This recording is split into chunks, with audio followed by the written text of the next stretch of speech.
Estamos aqui nessa manhã para trabalhar mais uma aula com vocês, né? Peço perdão, peço desculpa pelo tempo parado. Estou atrasadíssima, mas eu tive mal de saúde, mas graças a Deus o Senhor já está no controle da minha vida. E eu estou aqui, eu quero acelerar um pouquinho para a gente conseguir terminar nossa aula, né? Então vamos falar com Deus, agradecer a Ele e pedir que Ele venha sentar-se conosco nessa sala de aula e nos ensinar mais um pouco da sua palavra. Pai, nós agradecemos por esta manhã, louvamos e glorificamos o Teu nome santo e glorioso. Pedimos a Ti que nos alcance, Pai, alcance cada aluno e alcance a minha vida. E que Tu venha nos ensinar nesta manhã, através da Tua palavra, a sermos obreiros, né? Que têm intimidade com a Tua palavra, intimidade contigo, a sermos pessoas que levem a Tua palavra, façam ide com excelência e nos enchermos cada vez mais da Tua presença. Entregamos essa aula nas Tuas mãos e agradecemos, em nome de Jesus, amém. Vamos lá? A gente vem falando de Paulo que foi discipulado um dia por Barnabé e que agora está discipulando vidas, né? E Paulo, a gente entende uma coisa que eu fiquei apaixonada nessa lição, nesse estudo, foi a gente ver que Paulo, ele não era uma pessoa de só palavras, de só ensinar com palavras, né? Ele usa a própria palavra de Deus, ele fala, mas ele bota a pessoa na prática, no campo de trabalho, porque isso é essencial.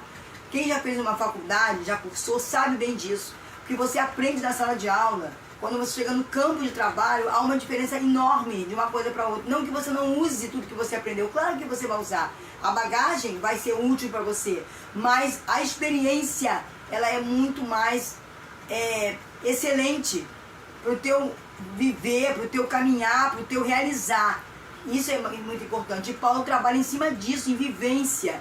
Paulo não só fala que ele é um homem de Deus, ele não só fala no encontro que ele teve com Jesus, mas ele demonstra isso o tempo inteiro. Ele demonstra que aquele encontro que ele teve com Jesus, que ele cai, que ele fica cego, foi uma experiência única. E ele começa a mostrar para nós, para todos que buscam conhecimento na palavra de Deus, ele começa a mostrar quão grande é esse Deus que foi na vida dele e que também é na nossa vida.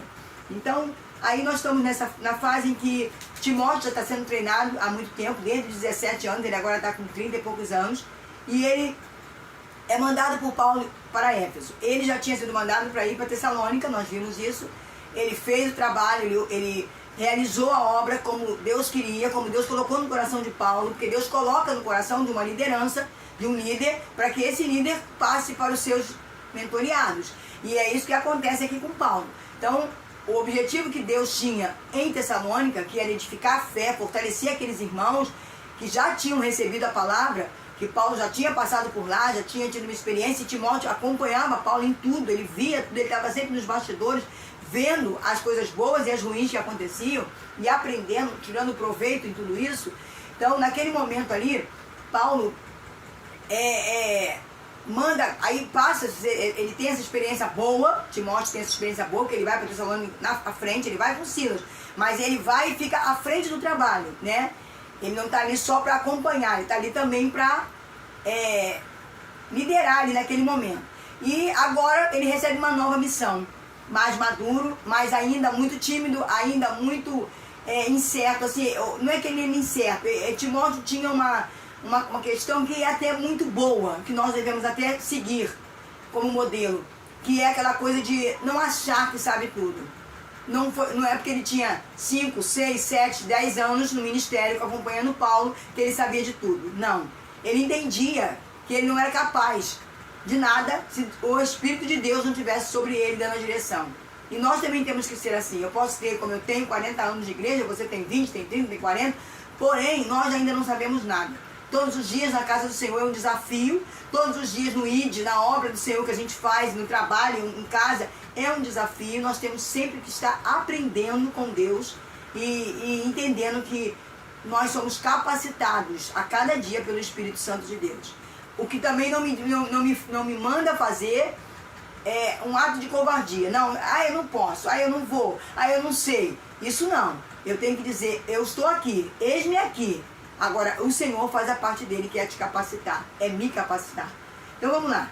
Timóteo não quer ir para Éfeso. Timóteo sabe a situação de Éfeso, já estiveram lá. Ele sabe que Éfeso recebeu a palavra, começou uma caminhada abençoada, mas de repente começou a se levantar líderes, sabe? Pessoas que querem mandar, pessoas que querem tomar a frente, pessoas que querem dizer que sabem tudo e começar a influenciar o povo de Éfeso com coisas erradas. Tipo, trazer de fora aquilo que não é de Deus e colocar no meio das coisas de Deus. Fazer a mistura. Deus nunca gostou de misturas. Quando Deus escolheu Israel para ser uma referência, Ele disse, vocês vão ser separados. Vocês precisam ser separados. Vocês precisam seguir ao único Deus que sou eu. Porque todos os povos da terra naquele momento eram pluralistas, né? Seguiam outros deuses, vários deuses. E o povo de Éfeso era exatamente assim, eles seguiam vários deuses. Deusa do amor, deusa Diana, deusa não sei o quê, vários deuses. E aqueles que se levantaram, porque quando a palavra é semeada, há o joio e o trigo. Você não sabe, não pode, nunca vai poder definir quem é joio e quem é trigo. Só o Senhor Jesus vai fazer essa separação. Mas enquanto isso, a gente não tem essa noção. Mas se a gente tiver a luz do Espírito Santo, Ele vai estar nos mostrando como agir em cada momento, porque Ele conhece o coração de todos.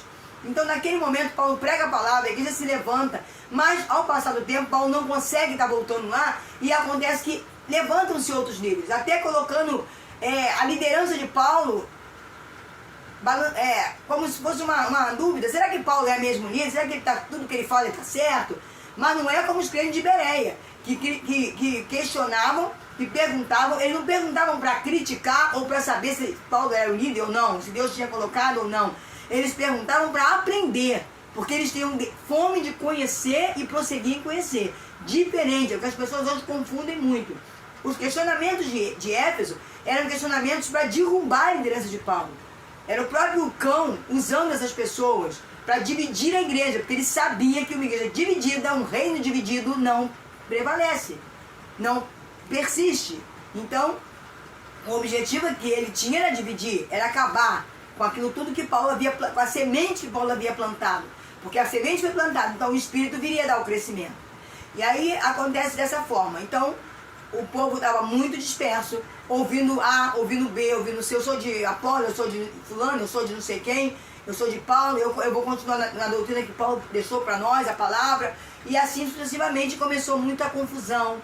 Um povo muito arrogante, um povo que não abaixava a cabeça, não dobrava a sua cerviz, né, para reconhecer quem era Deus, o grande eu sou, e aprender na palavra. E até em relação a Paulo também, começavam a colocar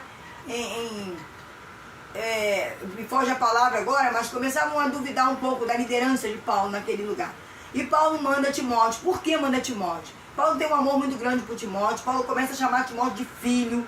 Paulo vê que Timóteo segue a sua linha de trabalho. E a linha de trabalho de Paulo não era dele, vinha do Senhor Jesus. Então ele tinha certeza que Timóteo fazia as coisas certas. Só que Paulo também não sabia tudo, né? Ele não era Deus. Então ele não entendia que Timóteo não era o perfil apropriado para Éfeso. Porque existe isso. Deus coloca cada um no lugar onde ele sabe que vai frutificar. Às vezes eu nem frutifico, mas porque eu não quero, porque eu bloqueio a bênção de Deus. Não porque não é o lugar certo, porque Deus é aquele que é perfeito e sabe exatamente o que fazer. E Timóteo começou a ter medo. Ele não queria, ele sabia que ele não ia conseguir convencer aquelas pessoas, né? Ele sabia que ele não tinha esse perfil, ele era tímido. E havia outras coisas envolvendo também isso, que era o medo, né? Talvez dele, não sei, mas de um modo geral a gente subentende que há um medo ali de ele se corromper, ele se deixar levar, porque lá as pessoas eram, né, aquelas pessoas que convenciam. Aquela boca grandiosíssima que a gente vê em Apocalipse, né, que vai ser do anticristo, que convence, que a gente vê na boca de muitos hoje, que tentam convencer o povo de coisas que não são reais. Então, talvez esse medo passasse por ele. Eu não quero cair, eu não quero sair do prumo, eu não quero sair da reta que eu estou. Eu estou seguindo Jesus, eu estou seguindo as atitudes de Paulo que me levam a Jesus. E tudo isso entrou em jogo nesse momento. E apesar do tempo do discipulado que ele tinha, como eu já disse, ele via nessa viagem uma grande responsabilidade. Nossa, vai ser muito difícil. Eu com esse meu jeito, eu não sou igual a Paulo, Eu procuro fazer quase tudo igual a ele, porque eu estou vendo que ele está imitando Jesus, mas eu tenho uma personalidade diferente de Paulo. Então fica complicado para mim fazer isso. Ele tinha, na verdade, o que Timóteo tinha que fazer era combater o bom combate. Ele tinha que entrar na guerra e vencer aquela guerra. Ele tinha que instruir. E para ele instruir, ele tinha que se dedicar ainda mais. Olha que Timóteo, a gente observa o tempo inteiro que ele está em todas as viagens de Paulo, ele está nos bastidores. Paulo está sempre citando o nome dele, porque ele não está à frente, mas ele está lá observando, aprendendo, vendo o que Paulo passava. Então, mas Deus queria mais dedicação dele ali, mais afinco. Ele precisava ordenar e ensinar, colocar ordem na disciplina. Olha só, não dá para ser milhões de líderes, milhões de cabeças comandando. Deus coloca um, e desse um Deus coloca outros, e assim sucessivamente é uma hierarquia, uma cadeia de hierarquias, onde nós vamos obedecendo segundo a vontade de Deus. E vamos imitar o modelo de quem? De homem? Não. Vamos imitar o modelo que aquele homem está seguindo, como é Paulo. Imita, mas não é me imita eu, Paulo. Não, imita aquilo que eu estou ensinando, porque o que eu estou ensinando é Jesus quem ensinou.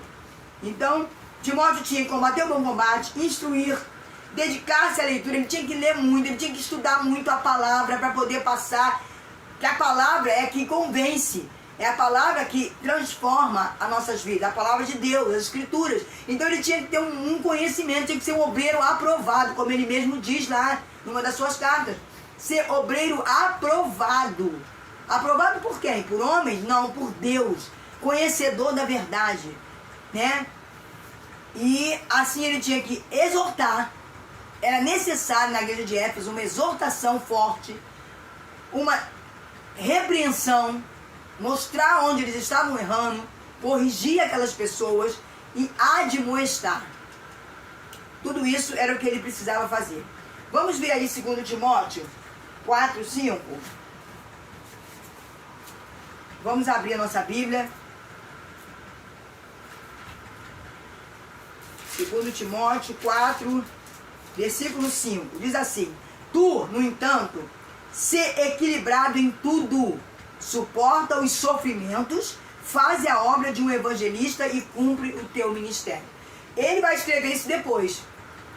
Mas ele, naquele momento, teve que ser isso aí, teve que aprender, né? Tá aqui, muito claramente para nós. Suporta os sofrimentos. Quem vai botar a mão no arado e acha que não, mas eu não mereço isso, eu não tenho. Nós merecemos muito mais do que tudo isso. Nós vivemos pela graça. Quem não merecia era Jesus e veio em nosso lugar e fez o nosso papel. Então, nós, o que vier para nós passarmos, nós temos que passar e tirar proveito. Cada sofrimento é uma escola, é um ensino. Cada deserto é um lugar de aprendizado, de crescer com Deus. Preste atenção nisso. Pare de reclamar, de murmurar dos sofrimentos e passe a adorar a Deus por cada luta que você passa. Cada vez que você sai de uma batalha, você sai mais forte, mais preparado. Isso é o que você tem que entender, o que nós temos que entender. Faz a obra de um evangelista. Evangelista não é só ter uma carteirinha, um título. Evangelista é aquele que leva o evangelho, aquele que prega a palavra. E quando você prega a palavra, o primeiro inimigo maior, o único talvez, que você se levante contra você, é Satanás, é o inimigo de Deus. E seu inimigo. E vai guerrear. Ele é ordeiro, ele bota ordem, ele tem disciplina com aqueles que são subjugados a ele. Ele faz tudo que nós às vezes não queremos fazer. Temos preguiça, ele não tem preguiça, ele trabalha, ele não fica dormindo, descansando o tempo inteiro. E tudo que ele faz é querer levar a gente com ele. Porque ele sabe que para ele não tem mais solução. Então, eu tenho uma guerra a ser travada, eu tenho que ter disciplina, eu tenho que ser um soldado. Paulo visualizava as coisas e passava as coisas como um soldado, porque ele foi militar a vida inteira. Então ele passava essa característica dele. E nós temos que entender que é uma batalha diária a nossa vida. Quando eu estou fazendo o reino, eu estou me levantando contra um inferno. Não é contra carne nem sangue, mas é contra um inferno. Então eu tenho que estar armada, preparada. E eu só estou armada e preparada quando eu estou debaixo da potente mão do Todo-Poderoso. Paulo entendia que Timóteo tinha que manter a sã doutrina. Essa era uma preocupação. Ele não podia se desviar. Ele não podia abrir brechas, entendeu? E deixar-se convencer pelo povo. Porque nós sabemos que as coisas do mal, elas são atrativas aos olhos carnais. o pecado não é feio, o pecado não é ruim, tem gosto delicioso no começo. O amargo só vem lá no fim, diferente das coisas de Deus, ao contrário das coisas de Deus, que pode ter até um gosto amargo no começo, mas lá no fim tem um sabor delicioso, gostoso, porque é diferente, é o contrário, o diabo sempre anda na contramão de Deus. Então, Paulo sabia que Timóteo não podia perder o seu foco em Cristo Jesus. E ele tinha que manter a sã doutrina, uma vida santificada. Tinha que desmentir as falsas doutrinas que estavam sendo ensinadas lá. Muitas coisas estavam sendo ensinadas, de deuses, de costumes, de manias que o povo tinha do lado de fora do reino e queria trazer para o reino de Deus. Isso acontece nos dias de hoje. Você que está se preparando para ser um pastor, ou você é um líder já na sua igreja, ou você não tem pretensão nenhuma, mas não sabe o que Deus vai chamar você para realizar. Preste atenção nisso. O mundo não tem que entrar dentro da igreja. Eu tenho que influenciar o mundo com as coisas de Deus. Deus sempre quis isso com Israel. Que eles fossem uma referência. Que as nações imitassem Israel por ver a frutificação, o fruto de Israel. Mas o que acontece é justamente ao contrário. Israel é influenciado, perde a comunhão, perde muitas vezes a santidade em relação a Deus, porque se envolve e deixa se levar pelas pessoas e pelas coisas que o mundo oferece. E por isso, nesse tempo, nessa geração que nós estamos vivendo, foi aberto um hiato, foi aberto um espaço para que eu e você, a igreja, a noiva, judeus e não judeus, que crescem em Cristo, entrassem em cena. Nós estamos fazendo aqui na terra hoje o papel que Israel deveria estar fazendo. Sacerdotes, somos chamados por Deus de sacerdotes. Estamos aqui porque entendemos o caminho, seguimos o caminho, recebemos Jesus em nossa vida e queremos passar isso com uma mulher samaritana para todos aqueles que quiserem. Então, mas para isso eu preciso ser referência. Eu não posso sair da sã doutrina, não posso sair de uma vida de santificado, de uma vida cheia da presença. Eu tenho que buscar, eu tenho que ler a palavra todos os dias. Não é de vez em quando que eu leio a Bíblia, não é quando eu vou à igreja, é todos os dias. Eu tenho que ter momento de comunhão com Deus. Senão eu não vou a lugar nenhum, o meu ministério não vai ter êxito. Se você buscando, se você servindo a Deus, já é uma luta. Imagine se você não fizer desta forma. Timóteo tinha uma missão muito importante, desmentir essas falsas doutrinas que estavam entrando dentro da igreja. Eu posso isso, nada tem a ver, isso aí não tem nada a ver. São mentiras diabólicas, setas e dados inflamados do cão, e que nós muitas vezes absorvemos, achamos que é natural. Eu não posso achar que o que está acontecendo nesse mundo, o que a reportagem me mostra, o que o mundo está me mostrando, as cenas que estão acontecendo, governo, política, economia, social, guerras, seja normal. Isso tudo está na Bíblia. Isso tudo é algo que tem que acontecer porque o mundo está no maligno e vai ser enrolado igual um pergaminho, porque virá por Deus novos céus e nova terra. Então eu não tenho que entender e aceitar isso, não é natural, agora é tudo normal, não, agora é assim. Não, isso está errado diante da palavra de Deus, e Deus é o único certo, é o único verdadeiro, né? Não é a religião, a minha igreja, a igreja tal, não. A nossa igreja com certeza segue a palavra, a doutrina, porém o que está certo é a palavra, é o próprio Deus que é perfeito, e que eu tenho que estar ali buscando a cada dia, ter esse entendimento e me manter, porque não é só se converter, é você se manter na sã doutrina, na comunhão, entendendo que aquela doutrina que Deus te deu é santa, é dele, e eu tenho que ter dentro do meu coração. O que estava acontecendo é o que está havendo nos nossos dias, pessoas sendo influenciadas pelas coisas terrenas, porque são atrativas aos nossos olhos, e nós precisamos abrir olhos espirituais. Nós precisamos enxergar além da aparência, tá? Onde uma ideologia está sendo colocada em prática. Aqueles homens, aqueles líderes que se levantaram para balancear a liderança de Paulo, e deixada por Paulo, que Paulo quando sai deixa um discípulo, né, pastoreando aquela igreja, começaram a levantar outras ideologias. Qual é a ideologia de Paulo? Seguir Jesus. Jesus é o plano perfeito. É o plano de Deus para a salvação da humanidade. Não tem outro caminho. Não tem outra saída para nós voltarmos para a nossa casa, que é junto ao Pai. Não tem. Adão fechou a porta, mas Jesus abriu a porta. Ela está aberta. Eu segui as pisaduras dele. Eu tenho que seguir ele, porque ele foi o único que veio de lá e é o único que pode me levar para lá. Ninguém sabe o caminho, só Jesus. Então, eu tenho que continuar, perseverar em pregar isto. E outras ideologias vieram e tentaram sufocar a palavra de Deus que havia sido deixada ali por Paulo e estava sendo pregada por aqueles que se converteram primeiramente. Eles falavam, o povo de Éfeso falava que não existia verdade absoluta. Olha o que acontece nos nossos dias, que cada um tem a sua verdade. Cada um tem a sua verdade. Para mim isso é certo e ponto final. Para fulano, isso aqui aquela outra coisa ali é certo e ponto. Não existe isso. Existe uma única verdade e ela vem de Deus. Ou eu obedeço ou eu não obedeço. Mas o que eles queriam era confundir a mente daqueles que estavam seguindo a palavra de Deus. Timóteo deveria tomar duas atitudes ali. A primeira era rejeitar tudo que se opõe a essa doutrina e se fortalecer nela. Ele precisava buscar muito, se fortalecer, para não deixar nada influenciar ele, nem mudar os pensamentos dele, porque o inimigo ele é muito sujo, ele usa recursos que vêm assim, quase que convencer aquele que está pregando a palavra de Deus verdadeira, tá? E ele tinha que mostrar àquele povo que eles tinham que rejeitar tudo que não fosse a sã doutrina, tudo que não viesse da palavra de Deus, todos os ensinamentos que não viessem de Jesus. Muito bem. Rejeitando, a partir do momento que ele rejeitasse, fizesse aquele povo entender isso e rejeitar também todas as coisas erradas que estavam entrando na igreja, ele seria um modelo de discipulador, né? Como Paulo foi. Ele ia conseguir discipular aquelas pessoas de Éfeso.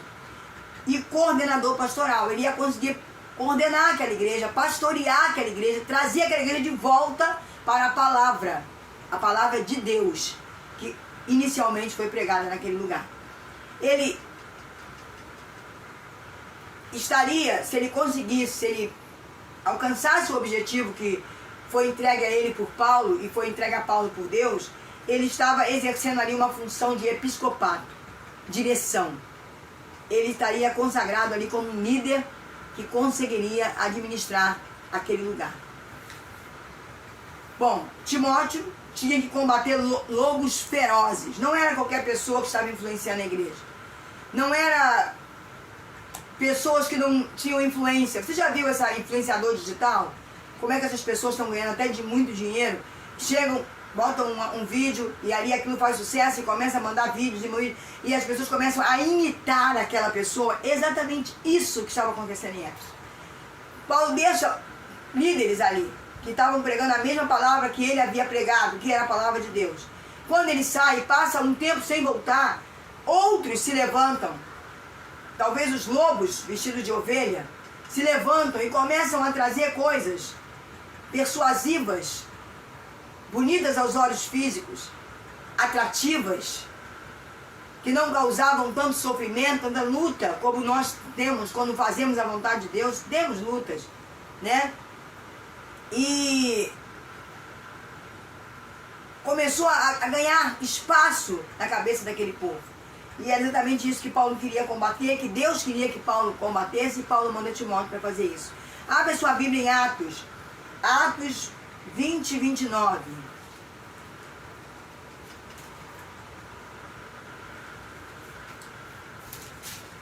A palavra de Deus nos diz assim: eu sei que logo após a minha partida, Paulo tinha consciência, tá, do que iria acontecer. Lobos ferozes se infiltrarão por entre a vossa comunidade e não terão piedade do rebanho. Assim que Paulo sai, passa-se um tempo, o povo vivendo em comunhão, vivendo a sã doutrina, vivendo a palavra de Deus, logo se levantam esses lobos ferozes. Entram, se diz convertidos, e começam a dividir a igreja. Isso acontece nos nossos dias. Muita gente às vezes entra na nossa igreja como um ajudador.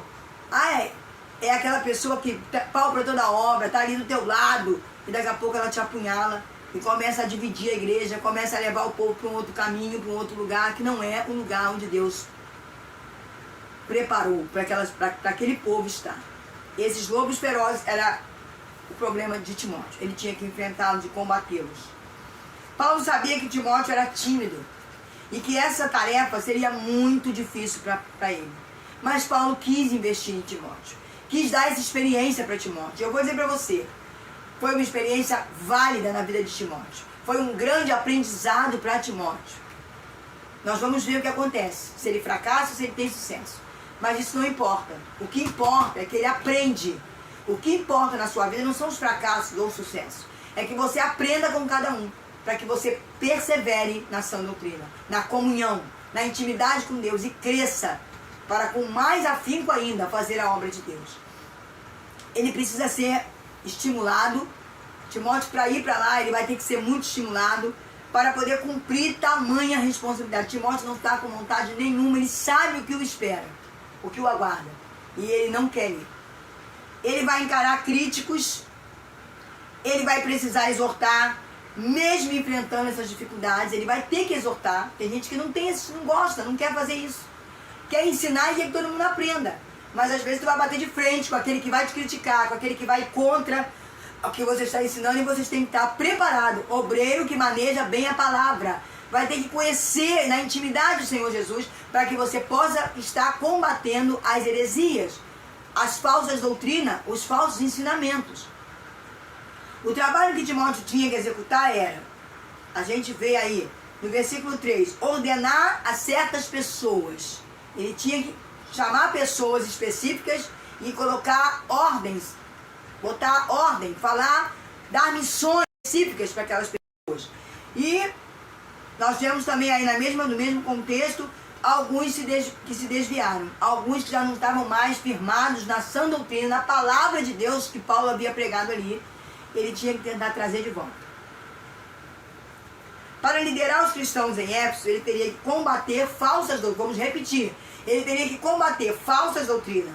Paulo escreve a carta com instruções para Timóteo. Paulo manda uma carta para Timóteo com instruções. Mas ele escreve para o líder pastoral e não para a igreja. Ele vai mandar uma carta para Timóteo, a gente sabe 1 Timóteo, 2 Timóteo. E nessa carta, ele não vai falar com a igreja de Éfeso, ele vai falar com Timóteo, porque era Timóteo que tinha que receber primeiro. Sabe, o pastor, o líder da igreja, ou o líder de um grupo, ele tem que receber primeiro, ou do pastor, principalmente de Deus, primeiro tem que falar com ele. E o que Deus fala com ele, quando ele passar para a sua liderança, essa liderança tem que ser testificada, que foi Deus que passou. É tudo uma harmonia, o Espírito Santo é único, ele é um só e ele trabalha em todos. Então o que ele começa a fazer lá em cima, ele vai terminar lá embaixo. Se é ele, não tenha medo, ele vai conduzir o barco. E Paulo estava encorajando Timóteo e aumentando sua influência para ele ter êxito. Paulo estava dando força, animando Timóteo. Timóteo, você vai conseguir. E ele tinha um carinho especial para o Timóteo. Ele falava, meu filho. Ele queria dizer para o Timóteo, você faz tudo como eu faço. Eu imito Cristo e você está me imitando. É isso aí que eu preciso. Que vá alguém lá e que fale aquilo que eu estaria falando se estivesse lá. Timóteo realmente aprende. Timóteo consegue em alguns lugares fazer. Mas ali a questão era muito difícil, porque Timóteo era uma pessoa tímida. Ele não tinha a convicção, a confiança de que ele iria conseguir convencer aquelas pessoas. Ele não tinha, não é argumentos, porque argumento era a palavra de Deus, mas ele não tinha talvez muita coragem, né, por ele ser tímido, de fazer exatamente o que Paulo estava mandando. Você tem que influenciar essas pessoas. Paulo tentava influenciar ele e dizia para ele, você tem que influenciar aquelas pessoas lá. Sua conduta, sua vida, seu dia a dia, como eu faço. Eles não me conhecem só porque eu falo, mas eles me conhecem pela minha vida. Você me conhece pela minha vida, então influencia eles com a sua vida, né? Você tem que combater as práticas estranhas. Isso aí está errado. Isso não pertence a Deus. Deus não mandou fazer isso. E tantas outras coisas que Timóteo tinha que ensinar, porque o povo de Éfeso, na verdade, era um povo idólatra. Um outro ponto, ele tinha que combater o envolvimento com religiões de mistérios e novidades estranhas. Sabe, o mistério já nos foi revelado. A palavra nos mostra, lá em Atos, né? Que o mistério já foi revelado. Que mistério é esse? Que a igreja fala tanto de mistério. O mistério que Deus tinha, que os profetas não entendiam bem, com clareza, que o salmista entendia pela fé. Davi viu muita coisa pela fé, Moisés, Abraão, eles viam Cristo, eles conheceram Cristo pela fé que eles tinham, pela intimidade e comunhão com Deus, né? Mas o mistério foi revelado para a noiva, para a igreja, para os apóstolos, para a geração dos apóstolos, para a nossa geração, que é entender que Deus iria abrir um espaço, não só para Israel ser salvo, mas para toda a humanidade, para que gentios e judeus agora não fossem um povo judeu, não, fossem um só povo, que fossem a noiva, fossem a igreja, o corpo de Cristo Jesus. Esse é o grande mistério da Bíblia. Esse é o grande mistério que os profetas não conseguem, eles falam, são usados por Deus, mas não conseguem totalmente identificar. Mas que Paulo entende isso, e Paulo começa a colocar claramente para a igreja. Olha o mistério de Deus para nós. É que Deus queria a formação de um único povo. Por isso ele para Israel, vai voltar a tratar com Israel na tribulação. E ele agora trata com a noiva, com a igreja, com a noiva do filho, que ele está edificando, que ele está adornando, preparando, para quando não der mais sair dessa terra e deixar Deus entrar para tratar com Israel. Ele tinha que combater o envolvimento com as religiões. Quando a gente está seguindo Jesus, começa a vir influências. A gente começa, aquele que é líder, muitas vezes, ele se torna uma pessoa mais fraca pelo cansaço, pelas lutas, ele para de buscar como ele buscava no começo, e ele começa a olhar para a casa dos outros. Ele começa a olhar para aquilo que a igreja tal faz, e começa a querer imitar o que os outros fazem. E nem sempre aquilo que o outro está fazendo, duas coisas. Aquilo que o outro está fazendo é o que você tem que fazer. Não é o que Deus definiu para você, o seu ministério. E não estou falando de você estar em obediência à sua liderança. Isso é bíblico. Estou dizendo em você imitar coisas que vêm lá de outros lugares, achando que vai dar certo na sua. Não tem que fazer isso. A sua direção tem que ser da sua liderança e primeiramente do Senhor. O Espírito Santo te orienta, te capacita. A palavra diz que ele instrui você acerca do que você deve fazer. Então não tem que buscar na casa dos outros, né? E uma outra coisa que eu sempre entendi na minha vida é que ninguém come na casa dos outros todos os dias. Você tem a sua casa para comer. Você vai de vez em quando numa festa, num aniversário, na casa de alguém, num jantar, mas todos os dias você tem que comer na sua casa, a sua comida, aquilo que vem para a sua mesa. Então entenda e aprenda isso, para não se confundir e vir a confundir outros. Tá? Então começou a haver muitas religiões, muito paganismo, muita coisa errada em ser introduzida dentro da igreja. Ah, isso pode, isso vai ser legal, isso vai trazer pessoas. Não é assim que Deus trabalha. Deus quer que você encha a igreja de um povo, encha o grupo missionário de vidas, mas Ele quer que você ensine a doutrina, a verdade, a palavra, aquilo que vem dEle. Não saia desse foco. Ele tinha que combater mitos e genealogias intermináveis, tá? Mitos, pessoas... O que é um mito? A filosofia explica que mito é aquele selo, aquela coisa que você idolatra, que você coloca como sua referência. Nós não temos mitos. Nós adoramos ao Senhor Deus, que é o único, que é o poderoso, que é o invisível, mas real. A Ele, a glória, a honra. Não tem outro mito, não tem outro santo, não tem outro perfeito, não tem. E nós temos essa convicção e temos que passar essa convicção. Ah, mas eu creio em Deus, mas não existe mais. Não existe todavia, esse mais sem o i aí, não existe todavia. Não existe. Existe sim, eu creio num Deus invisível, mas real, Criador dos céus e da terra, Elohim. Um Deus que criou tudo, que me criou, e que está me levando de volta para a casa que Adão deveria ter nos levado e fechou a porta. Então eu preciso estar ligada na palavra de Deus, estudando unicamente a palavra. O que Deus diz que é certo? É isso que é certo. E ponto final. Lembra de Zeus, de Hércules, né? São mitos que o homem vai criando, porque dentro de cada homem, de cada ser humano, Deus colocou uma essência, uma necessidade de adorar um outro ser. E aí, quando a gente não preenche essa necessidade, quando a gente não supre essa necessidade com Deus, o Deus verdadeiro, o Deus triuno, Deus Pai, Deus Filho, Deus Espírito Santo, a gente começa a preencher isso com deuses estranhos. Entidades ou não. Coisas, pessoas. Às vezes eu não busco nenhuma entidade, mas eu idolatro o marido, idolatro o filho. Coloco tudo à frente de Deus, isso é impossível. Deus não quer, não se agrada disso. Bom, discussões inúteis, ficar discutindo. Deus não mandou nunca ninguém discutir a palavra. Deus não precisa de defesa, você não precisa sair defendendo a palavra. Você prega a palavra e ela por si só é poderosa para dividir alma de espírito, para chegar lá no profundo daquela pessoa e convencê-la que ela está errada. Eu não preciso discutir Bíblia com ninguém. Eu prego, eu levo a mensagem. Quem tem que fazer a obra não sou eu, é o Espírito Santo de Deus. Amém? Combater as fábulas profanas. Parece que nós estamos falando do mundo atual. É isso que acontece hoje, nos nossos dias. Igrejas onde Deus está do lado de fora e o culto está sendo feito. Para quê eu não sei. Mas não é para Deus. Deus está do lado de fora. Porque Ele não está sendo adorado. Ele não foi entronizado. Ele não foi colocado no trono, no lugar de honra. Muitas vezes nós entramos em igrejas que o trono está lá para homens sentarem. Mas Deus está fora. Nós estamos num lugar onde tudo está sendo adorado. O grupo de mulheres, o grupo de crianças, o grupo de homens, todo mundo está sendo adorado, aplaudido, menos Deus. Quando nós temos que fazer tudo para Deus, dançar para Deus, se apresentar para Deus. E a palavra tem que estar presente em todo momento que houver reunião. A palavra é a essência, não pode ser diminuída, cortada, para que uma apresentação seja feita, jamais. Primeiro a palavra, primeiro Deus tem que falar. Ele é a majestade, Ele é o soberano, eu não posso me esquecer disso. E a igreja de Éfeso vivia essas coisas. E nós hoje, na nossa geração, vivemos essas coisas. Então Deus está nos admoestando.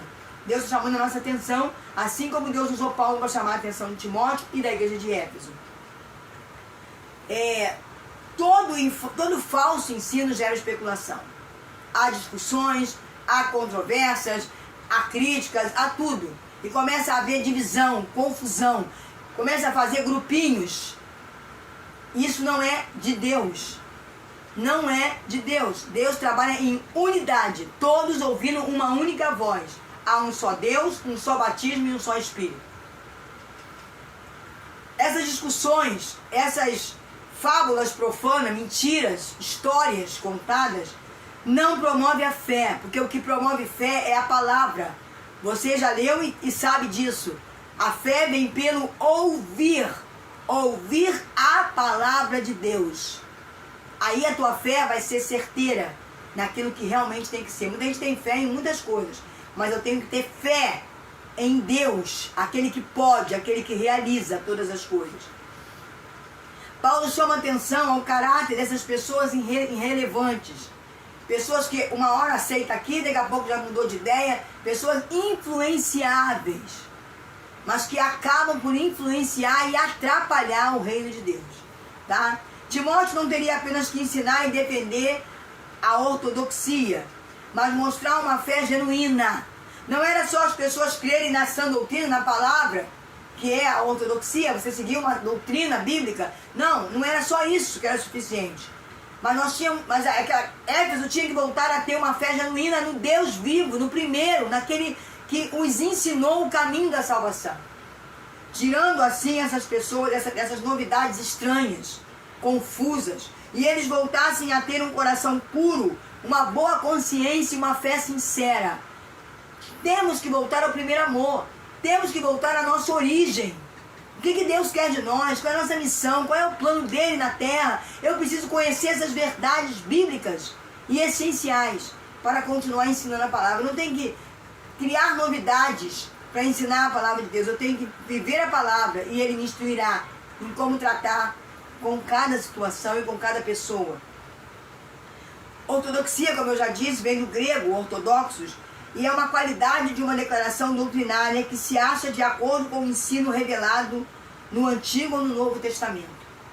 Conjunto de doutrinas provindas da Bíblia. É aquilo que a Bíblia ensina e eu passo a crer. Isso é ortodoxia. Falso ensino. vai levar a um estilo de vida corrupto. Tudo que você aprende de errado, você vai estar produzindo frutos podres, errados. Timóteo deveria corrigir esses relacionamentos distorcidos em relação à lei de Deus. Eles tinham a lei, mas estavam entendendo a lei toda distorcida, porque veio influências, veio lobos, se vestiram de ovelhas e confundiram a mente. Mas eles tinham que voltar à sua essência, à sua origem, que é a própria palavra de Deus, que foi aquela semente que Paulo plantou em Éfeso. Vamos ver aí Romanos 7.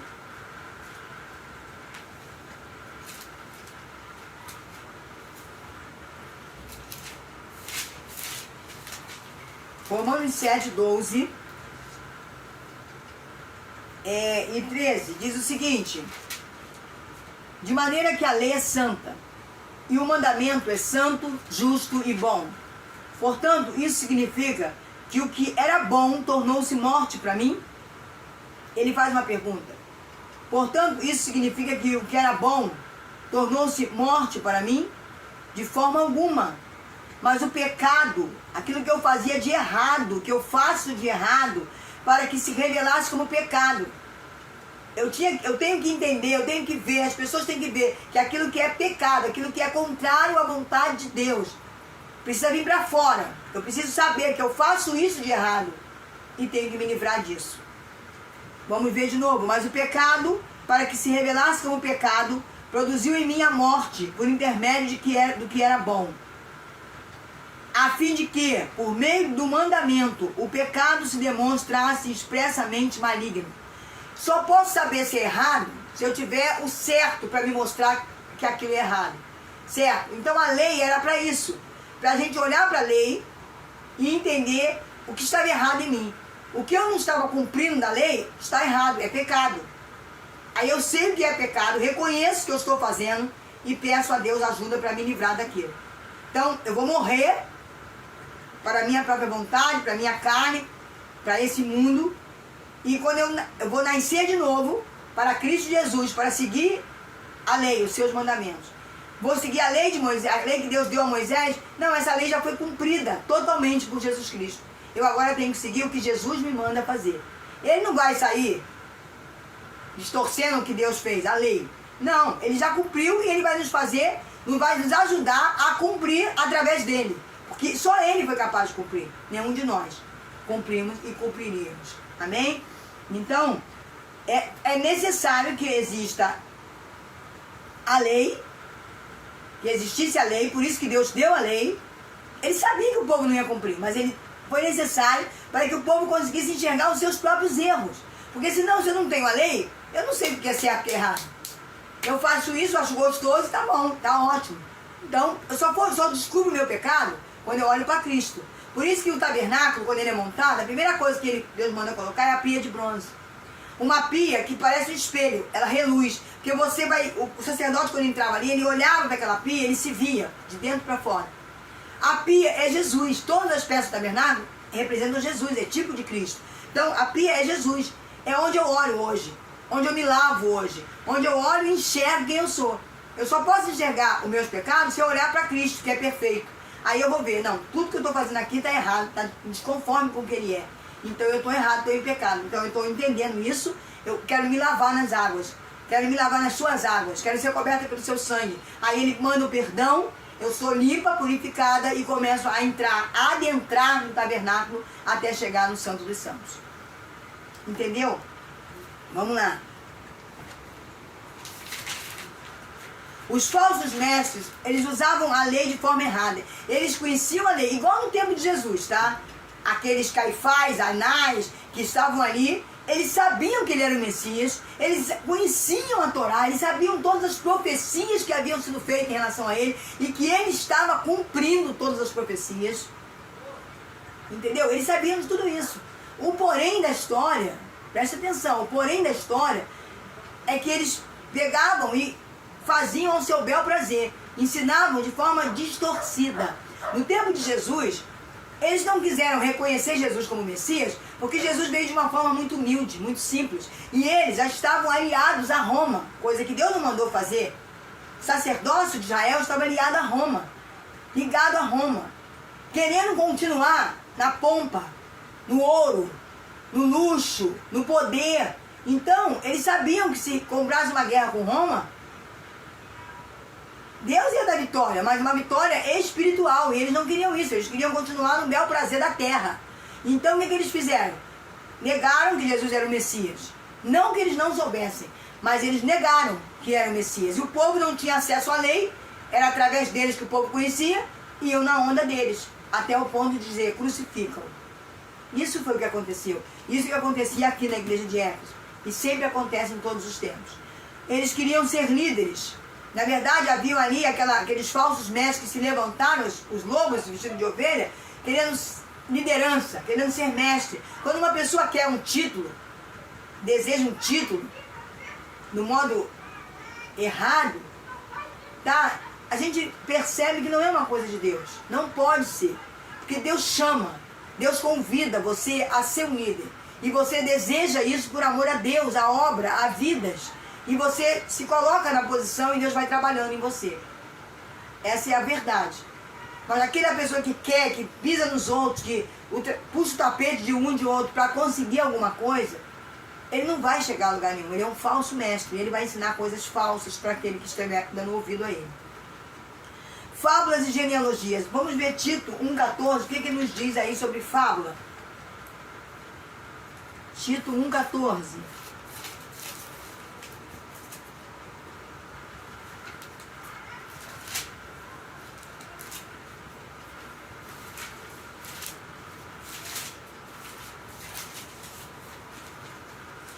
Ele fala, Tito no caso vem falar sobre fábulas.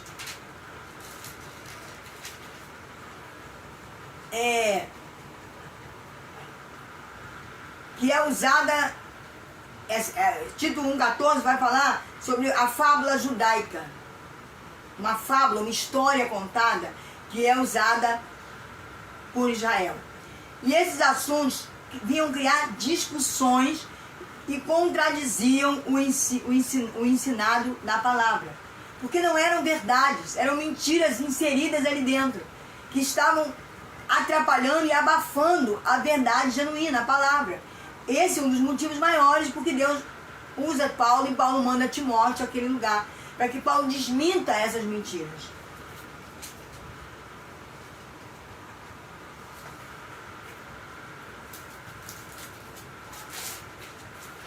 Eu não quero... Daqui a pouco eu vou estar encontrando aqui Tito e vou dar lendo para vocês. A genealogia, que em Tito 3,9 também nos é mostrada, ela aparece no contexto da lei. Os erros a serem corrigidos. Existem erros e tem que ser corrigido. Esses erros eram de natureza judaica. Começaram a criar costumes, começaram a criar coisas, ensinar coisas que não estavam na palavra, nas escrituras, inventar coisas para confundir o povo e para fazer o povo caminhar de forma errada. Isso tudo envolvia especulação inútil sobre genealogia e as interpretações alegóricas da lei. Sabe, a palavra de Deus é muito figurativa, muitas vezes Deus fala em figuras. Quando Deus manda levantar a serpente no deserto para que o povo seja curado depois de um pecado cometido, Ele não estava mandando ninguém idolatrar aquela serpente, achando que aquela serpente ia curá-los. Ele estava mandando ali as pessoas abrirem os olhos espirituais, que lá na frente Ele mandaria um que se levantaria, como Jesus se levantou na cruz, e que quando nós olhamos para Ele, nós somos sarados, nós somos libertos, nós somos salvos. Não era para a pessoa idolatrar a serpente, era para a pessoa entender que Ele iria levantar alguém forte, poderoso, que iria fazer esse papel, que naquele momento era uma coisa substituta. Mas o povo começou a inventar histórias para enganar o povo, entendeu? E isso acontece muito nos dias de hoje, isso acontece muito nas igrejas hoje, infelizmente. Nem todos estão realmente seguindo a palavra de Deus. E, infelizmente, muitas pessoas são levadas, né, a erros através de tudo isso. Vamos lá. E ainda confundiam com o gnosticismo. O que é o gnosticismo? São seres espirituais, demônios, que eles colocavam em lugar de deuses e que as pessoas idolatram até os dias de hoje. Nós sabemos disso. Bom, o valor do testemunho pessoal é importantíssimo. Não adianta eu pregar. Tem pastores que... Tem pessoas, né, pastores? Pessoas, por exemplo, que não gostam de pregar na sua própria região, no seu local de trabalho.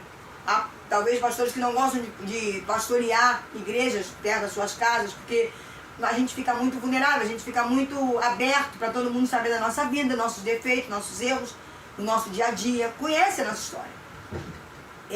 O meu testemunho pessoal vai muito em cima disso, porque eu moro há 30 e poucos anos aqui no São Vito, Santíssimo. Todos me conhecem, todos me viram começar no Evangelho, me afastar por 2 anos, fazer besteiras, voltar para o Evangelho e ser pastora hoje há 20 e poucos anos aqui. Então é uma vida assim, difícil, porque as pessoas me cobram muito, né? Muitos desacreditam do meu ministério porque... eu conheço ela. As pessoas gostam de ser iludidas. Aquele pastor que vem de fora, que ninguém conhece, vem, prega maravilhosamente bem, todo mundo está ali aplaudindo, mas não se conhece a vida daquela pessoa. Porque todos nós erramos, todos nós somos falhos, todos nós temos uma vida e problemas sérios na nossa vida a ser combatidos diariamente. Paulo esmurrava a sua própria carne e nós também temos que fazer isso. Mas torna-se muito difícil quando você é conhecido, a sua vida é exposta. E a minha vida é exposta aqui. Todos me conhecem. Mas ao mesmo tempo existe na minha vida uma autoridade divina que faz com que até os meus vizinhos me chamem pastora. Pastora? Não é porque o título é importante, mas é o respeito àquele que está em mim, que é o Senhor Jesus que comanda a minha vida. Eu dizer que eu não erro, que nunca me viram errando aqui, mentira. Eles me veem errando constantemente.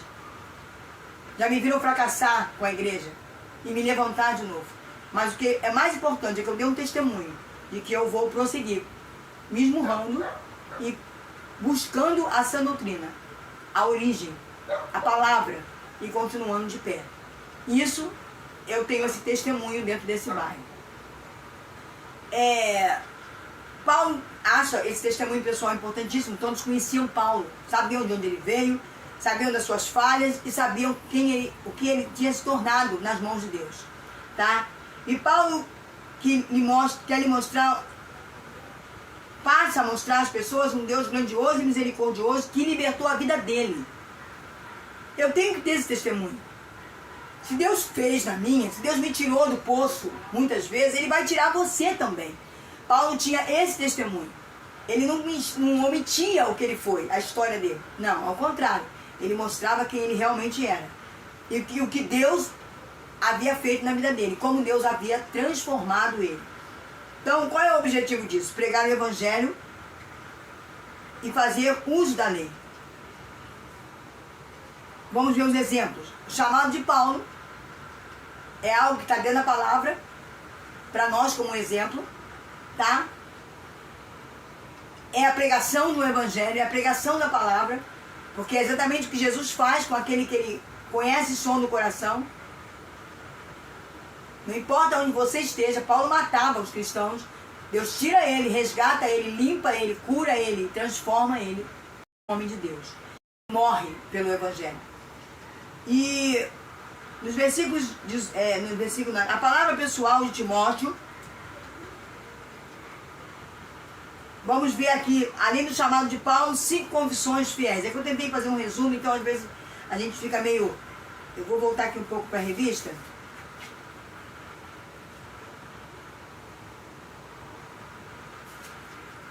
Para a gente poder não se perder. A gente resume às vezes até muito, aí fica meio perdido. Vamos lá. Então o chamado de Paulo era um testemunho pessoal daquilo que Deus era poderoso para fazer. Só o testemunho dele já levava pessoas a Jesus. Só o teu testemunho, o meu testemunho tem que levar vidas a Cristo. A mudança que ocorreu na minha vida, né? Então, a palavra pessoal a Timóteo, ele fala isso com Timóteo. Timóteo, o seu testemunho vai pregar naquele lugar. O seu testemunho, a mudança da sua vida, vai fazer com que as pessoas conheçam Jesus, queiram conhecer Jesus. E ele faz uma advertência. começa a mostrar para Timóteo o sentido da palavra combate. O evangelho é um combate diário. A vida espiritual é uma batalha e que eu preciso combater. Aquele que é covarde, aquele que não, eu não quero sofrer, eu não quero passar por isso, eu não quero, eu vou fazer a obra, vou ter que passar por isso. Tenha, mano. Tem que crescer, você tem que ter os seus testemunhos pessoais, para que as pessoas vejam que você venceu e vão querer vencer como você venceu. E você faz isso porque você tem um testemunho de Cristo Jesus, que venceu como homem. E deixou para você o exemplo. A vida espiritual, o ministério, é uma batalha espiritual que temos que travar. O testemunho pessoal de Paulo mostra a Timóteo afeto, porque Paulo ama demais a Timóteo, chama ele de filho, considera ele filho. Ele não chama nenhum dos outros discipulados de filhos, só Timóteo. O testemunho de Paulo mostra a Timóteo o chamado, ele tem um chamado, Paulo tinha um chamado. Paulo conta a sua história para ajudá-la a combater o bom combate. Paulo conta a sua história diariamente, porque ele anda com Paulo, ele vê a história de Paulo. Então ele tem um testemunho pessoal de Paulo, e ele vai começar a ter o testemunho dele, das lutas que ele travou, das batalhas que ele batalhou e venceu em nome de Jesus. E é o que ele precisa ter para ser forte, para ir àquele lugar fazer o que Deus está mandando. Mostra a sua missão, a sua incumbência, que era combater o bom combate. Ele tinha que ir vencer em nome de Jesus. Ele tinha que ir e tirar aquelas mentiras daquela igreja, que aquela igreja era de Deus, era de Cristo. Foi Jesus que abriu através da vida de Paulo. E a perseverança. Ele precisava, acima de tudo, manter a fé em Deus e permanecer fiel à palavra. Ele não podia se desviar, ele não podia se deixar levar por nenhuma conversa, por nenhuma fábula, nenhuma historinha, tá? E isso tudo Paulo vivia e mostrava para ele como um testemunho pessoal.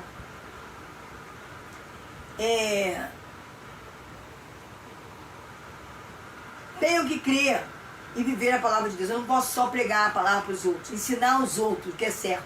Eu preciso viver, a minha vida precisa ser um testemunho. Você que é um líder ou que está caminhando para isso, tem que entender isso. A minha vida tem que ser um testemunho.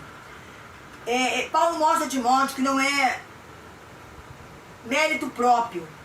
Ele tanto como Paulo, estavam sendo convocados pelo Espírito Santo. Não era homens que o chamaram, não é homem que te chamou. O teu pastor foi um instrumento nas mãos de Deus.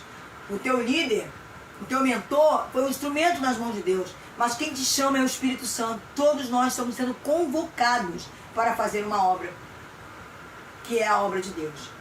Timóteo tinha que combater os abusos dos falsos ensinos em Éfeso. Teria que fazer uso exclusivo da palavra. Ele não tinha que convencer ninguém de outra forma. Ele não tinha que levar regras, ele não tinha que levar metodologias, ele tinha que levar a palavra para desmentir toda a mentira do diabo que estava infiltrada naquele lugar. Ele precisava ter pés no chão, ser prático, objetivo, pastoral e confrontador. E não era o perfil de Timóteo. Confrontador não era o perfil de Timóteo. Ele queria ensinar a palavra e que todos aprendessem. Ele ali não tinha que só ensinar, ele tinha que confrontar. Quando viesse a mentira, ele tinha que mostrar dentro da palavra que aquilo ali era uma mentira. E o Espírito Santo convencia aquelas pessoas através da autoridade que estava sendo dada a ele. Tá?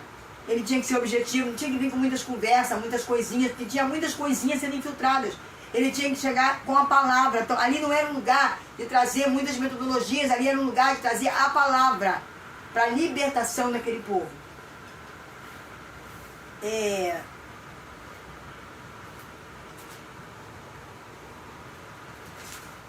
Em 1 Timóteo 6,9, no entanto, os que ambicionam ficar ricos caem em tentação, em armadilhas e em muitas vontades loucas e nocivas, que atolam muitas pessoas na ruína e na completa desgraça. Olha essa palavra. Porquanto o amor ao dinheiro é a raiz de todos os males. E por causa dessa cobiça, alguns se desviaram da fé e se atormentaram em meio a muitos sofrimentos. Paulo está dizendo isso para Timóteo.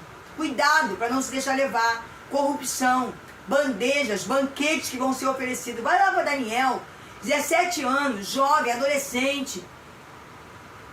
Chega lá no palácio, porque ele é bonito, ele é formoso, ele tem uma vida de intimidade com Deus. Então, aquilo que entra nele é exposto fisicamente como uma coisa bonita, bela, diferente. E aí ele é chamado, ele e mais outros rapazes, são chamados, devido a essa diferença que existe neles. E é oferecido a eles banquete do rei, a melhor comida. O adolescente adora comer. E, na verdade, Daniel entende que aquilo que ele está absorvendo é maior do que aquela comida. Aquela comida é passageira, vai entrar e vai sair. E aquilo que está entrando dentro dele, aquele alimento que ele está colocando dentro dele, é eterno. Daniel entende isso com 17 anos. E ele diz que não quer comer aquela comida. Ele faz o desafio, 10 dias, vou comer a minha comida. Legume, água e sal. Foi o que Deus mandou eu fazer, eu quero obedecer. E ali ele se mostra melhor do que os outros. Não é melhor porque ele é melhor. Melhor porque ele está se alimentando daquilo que é melhor, da comida original, a comida de Deus. Entendeu? Isso é importantíssimo. Ele foi chamado, mas não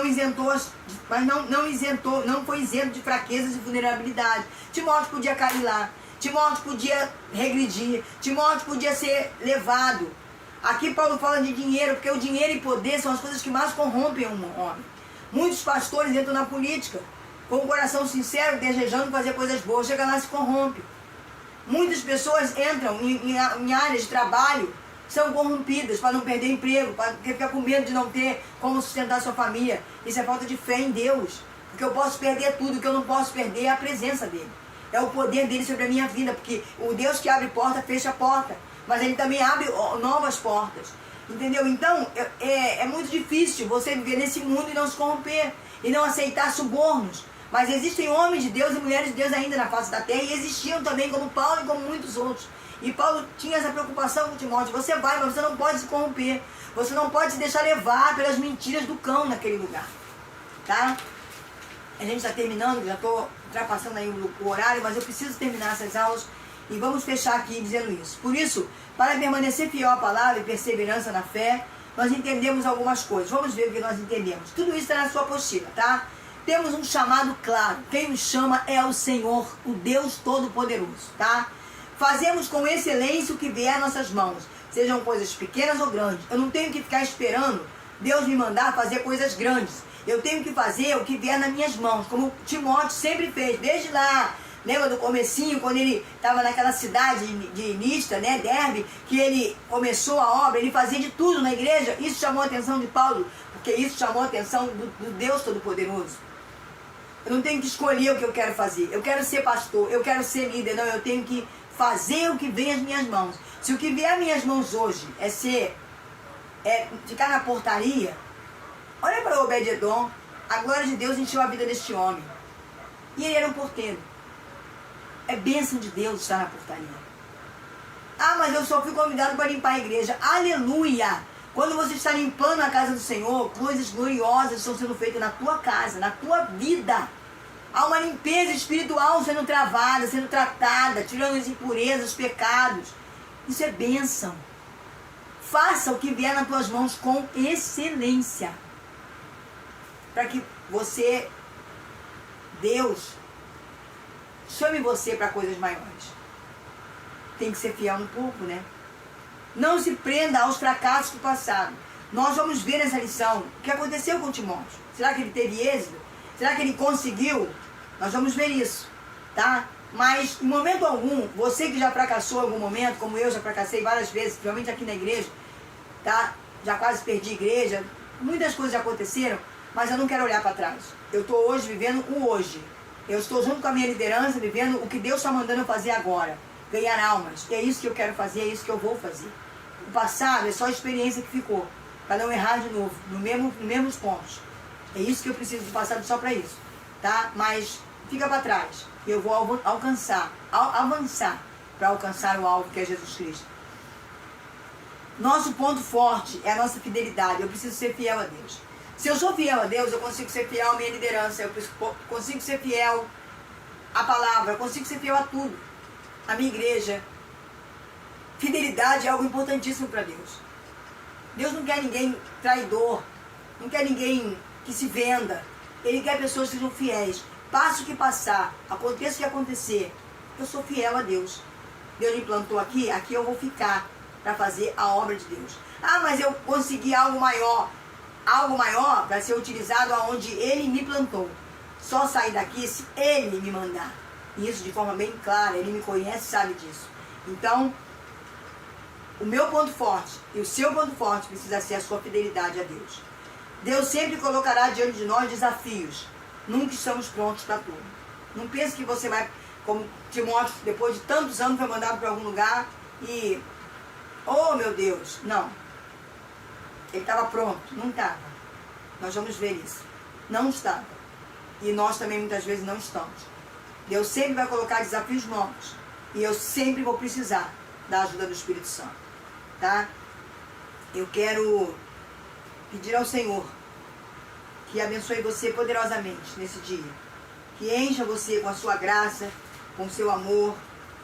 Que faça você a cada dia enxergar mais e mais a glória de Deus, o amor de Deus na sua vida. E para nós fecharmos aqui, eu quero voltar lá, porque eu estava procurando, foi difícil aqui eu achar. Isso acontece com todo mundo, tá? E eu não sou expert.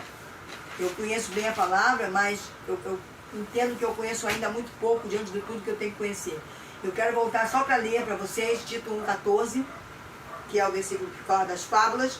Diz assim: não dando ouvidos a fábulas judaicas, nem a mandamentos de homens que se desviam da verdade. Então eram fábulas judaicas, criadas pela liderança judaica, que exerciam influência naquele momento em Éfeso e que atrapalhavam o crescimento de Deus. Porque Jesus veio para libertar o povo, para tirar o povo do engano, da mentira. O povo não estava mais vivendo no tabernáculo que Moisés edificou. Eles estavam vivendo mentiras. Estavam vivendo religiosidades. O homem foi criando certas coisas, costumes dentro do plano de Deus, inventando, acrescentando. Então aquilo se tornou fábulas mentirosas, histórias mentirosas. E o que Deus está falando aqui é que Ele queria que o povo de Éfeso não desse ouvido a essas fábulas, não acreditasse nessas histórias, mas que voltasse à origem, às verdades. Porque eu não tenho que me acostumar em viver uma religiosidade, eu não tenho que fazer as coisas como um robô automaticamente. Eu tenho que ser apaixonado, eu tenho que estar em atividade com Deus, intimidade com Deus, para fazer sempre as coisas serem verdadeiras e novas, vindo diretamente do trono para a minha vida. E o outro versículo é Timóteo 3,9, que fala: evita, no entanto, todo tipo de questões tolas.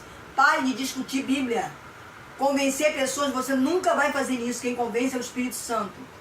Genealogias. Porque é filho de fulano, filho de cicrano. Deus chama quem Ele quer.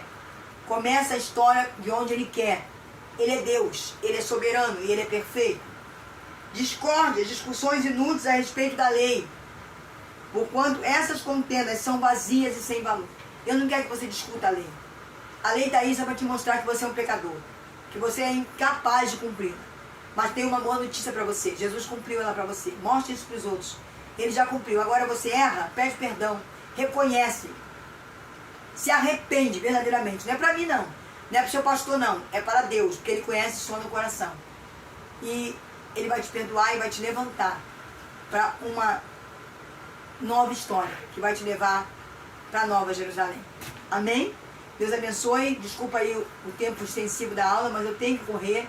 E essa semana ainda, tá? Eu vou estar me planejando para passar, talvez amanhã, uma nova aula, para vocês estarem terminando essa lição aí, que para mim foi de grande importância, de grande crescimento, e eu creio que está sendo para vocês. Deus abençoe, um bom dia, em nome de Jesus.